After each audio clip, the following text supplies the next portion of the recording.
तानाशाही बंद करो, बंद करो, बंद करो। पुलिस पर हमला करने वाले माफिया को गिरफ्तार करो, पुलिस की तानाशाही बंद करो। धनबाद में अब पत्रकार भी सुरक्षित नहीं। ऐसे में आम लोगों की स्थिति आप खुद ही समझ सकते हैं। धनबाद पुलिस से ज्यादा ताकतवर है कोयले के अवैध कारोबारी। ये बात हम इसलिए कह रहे हैं क्योंकि एक पत्रकार की सरेराह पिटाई और अपहरण के प्रयास का आरोपी खुले में घूम रहा है। आज इसके विरोध में पत्रकारों ने त्राहिमाम पद यात्रा निकाल पुलिसिया कार्रवाई पर अपना विरोध जताया है। आज कतरास प्रेस क्लब के सदस्यों ने त्राहिमाम पद यात्रा निकाल कतरास तथा राजगंज पुलिस की कार्यप्रणाली पर आपत्ति दर्ज कराई है।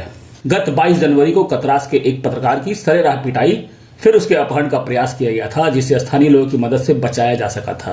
पीड़ित पत्रकार ने इस बाबत कतरास थाने में लिखित शिकायत देते हुए कई को नामजद आरोपी बनाया था, परंतु घटना के एक सप्ताह बीत जाने के बाद भी आरोपियों की गिरफ्तारी नहीं होने पर पत्रकारों ने पुलिस पर इस मामले में शिथिलता बरतने का आरोप गढ़ा है।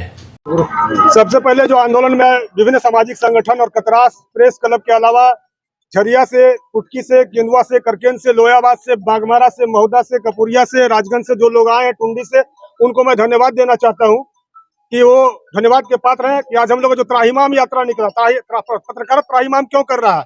पुलिस प्रशासन की नाकामी के कारण पत्रकार त्राहिमाम कर रहा है। कल को बागमारा प्रखंड में, बागमारा पुलिस अनुमंडल में डीएसपी के ऊपर हमला हुआ, फिर उसके बाद पत्रकार के ऊपर हमला हुआ। आखिर पुलिस प्रशासन कहाँ सोई हुई है? अपराधियों को पकड़ने में इतनी नाकाम कोशिश पुलिस प्रशासन की क्यों हो रही है? अभी हम लोग का चरणबद्ध आंदोलन है, त्राहिमाम यात्रा हम लोग आज सफल हो चुका है। कल हम लोग रणधीर वर्मा चौक में पुतला दहन का कार्यक्रम करेंगे। उसके बाद कतरास थाना चौक पर धरना में बैठेंगे, भूख हड़ताल पर बैठेंगे, आमरण अनशन पर बैठेंगे। अगर उसके बाद भी बात नहीं बनी तो सड़क से लेकर सदन तक यह आंदोलन अपराधी की गिरफ्तारी तक जारी रहेगा। प्रेस क्लब के हमारे सदस्य और हमारे पत्रकार साथी निकेश पांडे पर 22 तारीख को असामाजिक तत्वों के लोगों ने घर से बुलाकर राहुल चौक में उनका अपहरण का प्रयास किया था। जान मारने की कोशिश की गई। पब्लिक का जागृति के कारण उनकी जान बच गई। घटना के बाद हम लोगों ने थाना आकर इसकी लिखित सूचना दिया और आरोपी की अविलंब गिरफ्तारी की मांग की। थाना प्रभारी संजोगवश उस दिन नहीं थे, वो गवाही देने गए थे। दूरभाष से उन पर सीधा बातचीत हो रही थी। घटना की सूचना वरीय पुलिस अधीक्षक को भी उसी दिन दिया गया था। उसके बाद थाना प्रभारी के आने के बाद हम लोगों को मिलने के लिए बुलाया गया। हम लोग गए और थाना प्रभारी ने हम लोगों को आश्वासन दिए थे कि हमें 2 दिन का समय दिया जाए, हम आरोपी को गिरफ्तार कर लेंगे।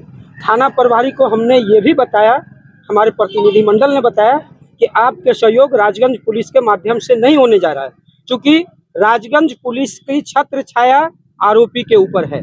उनकी अवैध धंधा थाना प्रभारी के संरक्षण में चल रहा है राजगंज में, इसकी सभी को जानकारी है। तत्पश्चात उन्होंने कोई कार्रवाई के नाम पर अभी तक कुछ भी नहीं किए। अंततः हम लोग थक हार कर लोकतांत्रिक ढंग से आंदोलन करने का, अपने आत्मसम्मान के लिए, अपनी रक्षा के लिए हम लोगों ने आंदोलन का रास्ता अपनाया है। और आंदोलन के प्रथम चरण में हम लोगों ने पहले दिन काला बिल्ला लगाया था। आज हम लोग प्रतिकार यात्रा प्रेस क्लब से कतरास थाना चौक तक निकाले, वहां गए और हमारी कार्यक्रम समाप्त हो गई। कल हम लोग का तीसरे चरण का आंदोलन है रणधीर वर्मा चौक पर। जिले के तमाम पत्रकार और तमाम समाज सेवी का भी सहयोग हम लोगों को प्राप्त है और हम लोग रणधीर वर्मा में कल 11 बजे दिन से धरना देंगे। तत्पश्चात तीसरे दिन हम लोग कतरास थाना चौक के पास धरना पर बैठेंगे। यदि फिर भी हम लोगों को न्याय नहीं मिली तो हम लोग सीएम तक मिलेंगे, सीएम से भी जाकर मिलेंगे। हमें यह समझ में नहीं आ रहा है कि एक आरोपी को गिरफ्तारी के लिए आखिर थाना प्रभारी क्यों हिचक रहा है, जबकि साक्ष्य हम लोगों ने दिया है, वीडियो उन्हें उपलब्ध कराया है, ऑडियो उन्हें हम लोगों ने दिया है पेन ड्राइव में। साक्ष्य की कहीं कमी नहीं है। आरोप के लिए कोई किंतु परंतु है नहीं कि उन्हें अब इसके लिए इंतजार करना हो। बात है 47 का नोटिस एक दिन में भी हो सकता है। अभी तक उन्होंने ये भी हमें नहीं बताया कि उन्हें 47 का नोटिस दिया गया या नहीं दिया गया। पूरी तरह से ये पुलिस की लापरवाही है और इसे लापरवाही नहीं, हम तो कहेंगे कि इनकी संलिप्तता है उनके साथ। चूंकि कोयले का अवैध कारोबार में जब यहाँ से कोयला की गाड़ी जाती है तो पासिंग कतरास थाना को भी दिया जाता है। इसलिए मुझे लग रहा है कि उसी के कारण ये उन्हें पकड़ने से घबरा रहे हैं। और भी कई इसमें पहलू है, धीरे धीरे सामने आएगा। हम लोगों की जांच चल रही है। कई सफेद पोश लोगों का संरक्षण भी उस आरोपी को प्राप्त है। अगर देखेंगे तो आज कतरास के आम नागरिक सड़क पर उतर गए हम लोगों के पक्ष में, लेकिन जिन पर हम लोगों की आशा है, विश्वास है, आखिर वो क्यों नहीं कुछ बोल रहे? इससे स्पष्ट होता है कि कहीं ना कहीं उनके ऊपर संरक्षण प्राप्त है। और मुझे ये भी पता चला है कि मामले को रफा दफा करने के लिए दबाव बनाया गया है।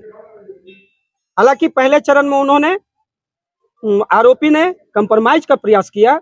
मेरे पास भी, मैं जोगता थाना में बैठा था, राजगंज थाना से फोन आई कंप्रोमाइज के लिए। मैंने कहा कि वो निकेश जी का मामला है, मैं इसमें कुछ नहीं कर सकता हूँ, क्योंकि आवेदन वो दिए, आप उनसे बतिया लीजिए। अगर निकेश जी आवेदन वापस लेते हैं तो फिर निकेश जी जाने, क्योंकि हम पत्रकार लोग हैं, हम लोग उनके साथ हैं और अंतिम न्याय के लिए लोग अंतिम क्षण तक लड़ेंगे। अगर इससे भी नहीं हुआ तो हम लोग भूख हड़ताल करेंगे, धरना पर बैठेंगे।